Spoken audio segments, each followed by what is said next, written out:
to my channel. So today I have a little unique video to share with you today, and I'm going to be talking about the 20 ship challenge. Now I got this off of Twitter, and originally it's 40 ships, but I condensed it down to 20, and I wanted to just share with you what ship I think fits each of these prompts really well, and a little bit about why I like or don't like that ship.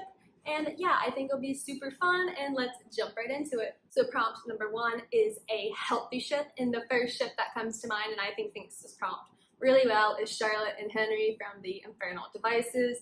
Now, if you've read the Infernal Devices, you know that Henry and Charlotte are super soft. They're married, but throughout the trilogy, Charlotte isn't completely sure if Henry loves her, but she is in love with him, and vice versa. So when they confess their love for each other, it is super sweet, and Henry is so supportive of Charlotte and all she's trying to accomplish as head of the Institute and council, and it's just beautiful. I love them, and Charlotte in turn is supportive of Henry and his inventions and endeavors, and they own my heart. I love them so much, and they are without a doubt one of the healthiest ships I can think of. Number 2 is an unproblematic ship, and for this one I'm going with Thorn and Cress from the Lunar Chronicle. Now, Thorn and Cress are just such a pure ship, and it went from kind of a celebrity crush to knowing the real him and them being there for each other. Cress in general is just their book, and that's why I love them as much as I do. They are just so cute and pure, and their scenes are golden, and I love them so much. Number 3 is a ship I didn't ship at first, but I do now, and for that I'm going with Jude and Cardan from the Folk of Air trilogy.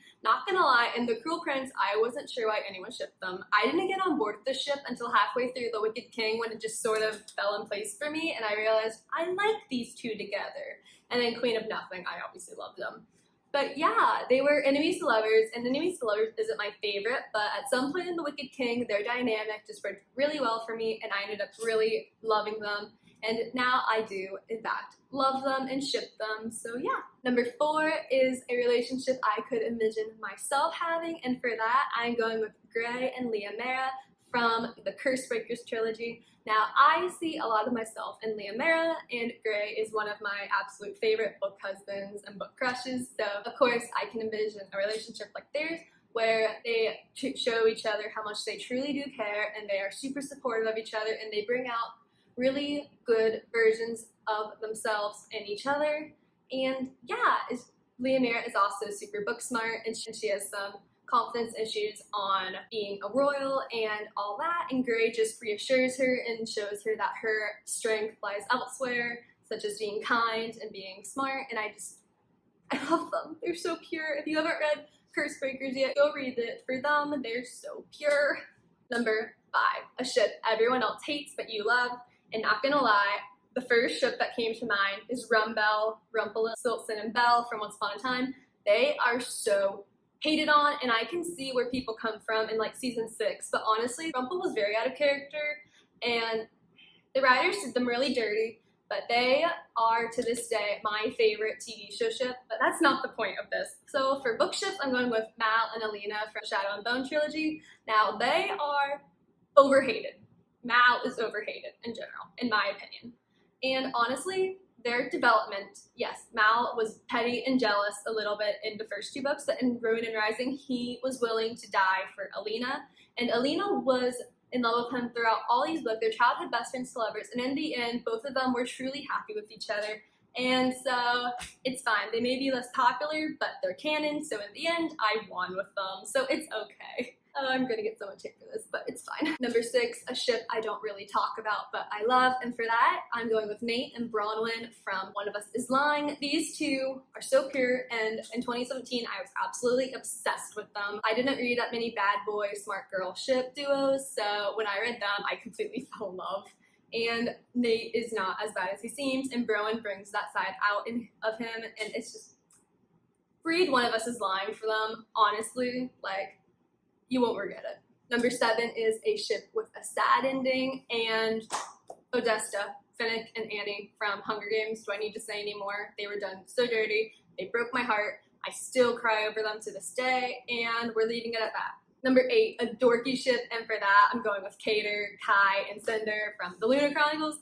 These two are powerful rulers, and Cinder is just a powerful queen in general, and yet when they're around each other, they are so soft and dorky, and I love their ship dynamic so much. They're so pure. And yeah, number 9 is a kickbutt ship, and for that I'm going with Blackstairs, Julian and Emma from the Dark Artifaces. I have been trash for these two since the snippets of Lady Midnight came out back in like 2016 or something. Like, it was a good time. They are so cute. I love them, and they can kick butt. They are one of the most powerful couples in the Shadowhunter Chronicles, and I love that for them. Number 10 is a new ship, and I'm gonna go with Hazel and James from Lovely War. These two stole my heart. Watching them fall in love over letters was such a joy, and they just made me melt in every scene they were in together, and I just can't get enough of them. So go read Lovely War so I can freak out about them with you. Number 11 is an aesthetic ship, and honestly, I could think of no other ship than Crestworth, which is Audrey Rose and Thomas from Stalking Jack the Ripper. Like, just picture it. Victorian era detective couple that solve crimes and do autopsies, and just, the flavor, you guys. Like, I've had my ups and downs with them, but like, their aesthetic, nothing can top it to this day. Like, just, beautiful. Number 12 is an underrated ship, and I could think of a lot. But I'm gonna go with Sophie and Gideon from the Infernal Devices. These two are my second favorite ship in the Infernal Devices. They are just so pure, like, so pure. One of my favorite scenes that I completely forgot about until I was on Tumblr the other day. Yes, Tumblr is dying low-key, but I am still on it. Deal with it. But it's when Sophie was slapping Gabriel for insulting Charlotte, and Gideon says, "I see you paid attention to my lessons," and he was just so in love with Sophie throughout the last 2 books, and it was just beautiful, and he spoke Spanish around her, and I was reading them made Clockwork Prince even better than it already was. And you know the scene from Clockwork Princess where I'm just like, my heart. Number 13, a ship I love because of a friend.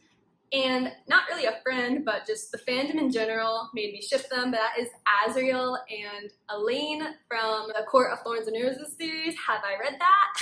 No. Do I plan on reading it? No. Do I absolutely love the dark, light, unrequited love, forbidden love ship that is them? Yes! So yeah, why read it when I have fan fiction? Like, hey, what you gonna do? Number 14 is a ship I secretly ship, and it's not so much of a secret, I guess. I feel like I talk about them a lot considering, but that is Matthew and Lucy. Chain of Gold and Ghost of the Shadow Market had such pure scenes from them, and like, say what you want, but Lucy, like, in those scenes, may not realize it, but she likes Matthew too. Like, I know in my heart she does. And then Chain of Iron did them so dirty, and Cassie Clare had no reason to write their scenes the way she did in those other 2 books for it to just not happen at all in Chain of Iron. So I'm bitter, and I'm still gonna hold out hope even though I know it's not gonna happen. So yeah, I love doing myself dirty.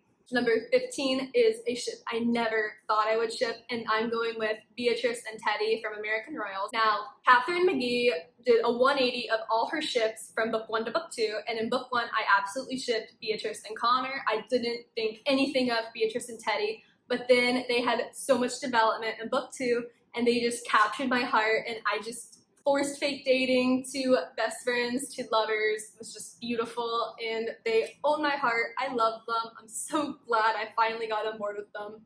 Number 16, a ship I shipped from the moment I saw them, and for that, I'm going with Kaz and Inej from Six of Crows, and they are a fan favorite here on BookTube and the book community in general, so I'm not going to waste your time talking about why I love them, but just, you know, if you've read the book, and if you haven't, go read it for them.